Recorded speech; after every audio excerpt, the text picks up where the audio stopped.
আসসালামু আলাইকুম ওয়া রাহমাতুল্লাহ। আমার হাতে দেখতে পাচ্ছেন রাবার। এই রাবারগুলো আমরা টাকার বান্ডিলে ব্যবহার করি এবং বিভিন্ন ধরনের কাজেও ব্যবহার করি। অনেকে জানে না এই রাবারগুলো কি দিয়ে তৈরি হয়, কিভাবে তৈরি হয়। এই রাবারগুলো কি দিয়ে তৈরি হয়, কিভাবে তৈরি হয় সেটা জানতে হলে আপনাদেরকে সম্পূর্ণ ভিডিও দেখতে হবে। আজকে আমি আপনাদেরকে দেখাবো এই রাবারগুলো কি দিয়ে তৈরি হয় এবং কিভাবে তৈরি হয়। দেখতে হলে সাথে থাকুন। এগুলো হচ্ছে রাবার গাছ, আর এরকম রাবার গাছ এখানে অসংখ্য রয়েছে। এই গাছগুলোর চামড়া বা ছাল কাটলে এক ধরনের সাদা সাদা আটা বের হয়, আর এই আটাগুলোকে আমাদের চট্টগ্রামের ভাষায় কষ বলা হয়। এই কষগুলো দিয়ে রাবার তৈরি হয়। এখন দেখাবো কিভাবে কষগুলো সংগ্রহ করা হয়, কিভাবে কষ সংগ্রহকারীরা কষ সংগ্রহ করছে। আপনারা দেখতে পাচ্ছেন এরকম করে কষ সংগ্রহকারীরা গাছ থেকে কষ সংগ্রহ করে। এই যে দেখতে পাচ্ছেন কষ সংগ্রহকারীরা গাছের চামড়া এবং ছালগুলো কিভাবে কেটেছে। প্রত্যেকটা গাছের ছাল এবং ছালগুলো এভাবে কেটে একটা বাটি বসিয়ে দেয়, আর এই বাটিতে কষগুলো জমা হয়। এই যে দেখতে পাচ্ছেন এইগুলো হচ্ছে এই গাছের আটাগুলো, মানে কষগুলো।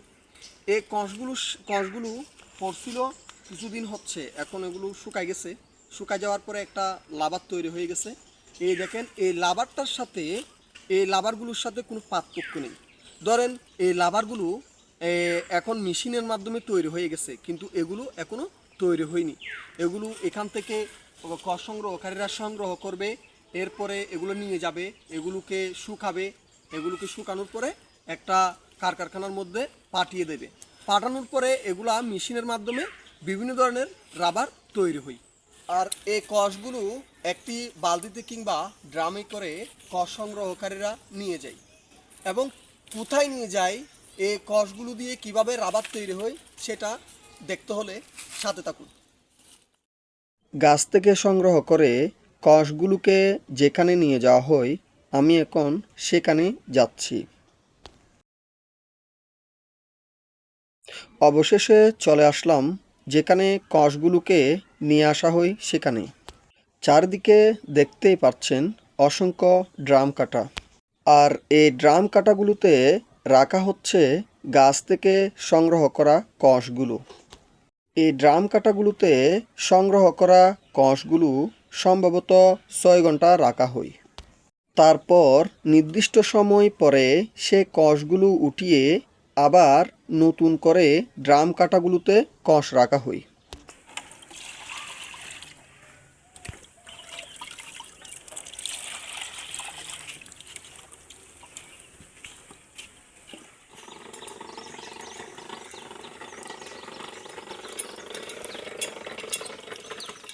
দেখতে পাচ্ছি ড্রাম কাটা থেকে উঠানো কষগুলোকে মেশিনের মধ্যে দিয়ে পাতলা করা হচ্ছে।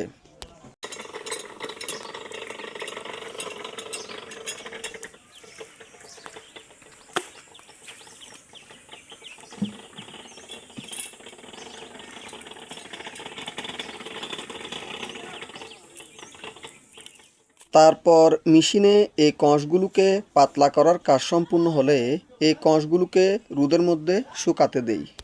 এই কষগুলো রোদের মধ্যে সম্ভবত 4-5 দিন শুকানোর পর এক ধরনের রাবারে পরিণত হয়।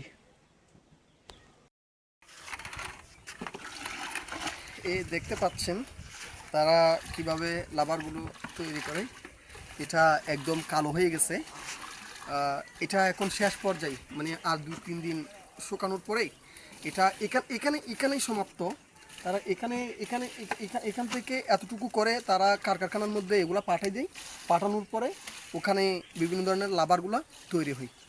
সর্বশেষ বলতে চাই, ভিডিওটি ভালো লাগলে পেজে একটি ফলো দিয়ে ভিডিওটি শেয়ার করে সাথে থাকবেন। ধন্যবাদ।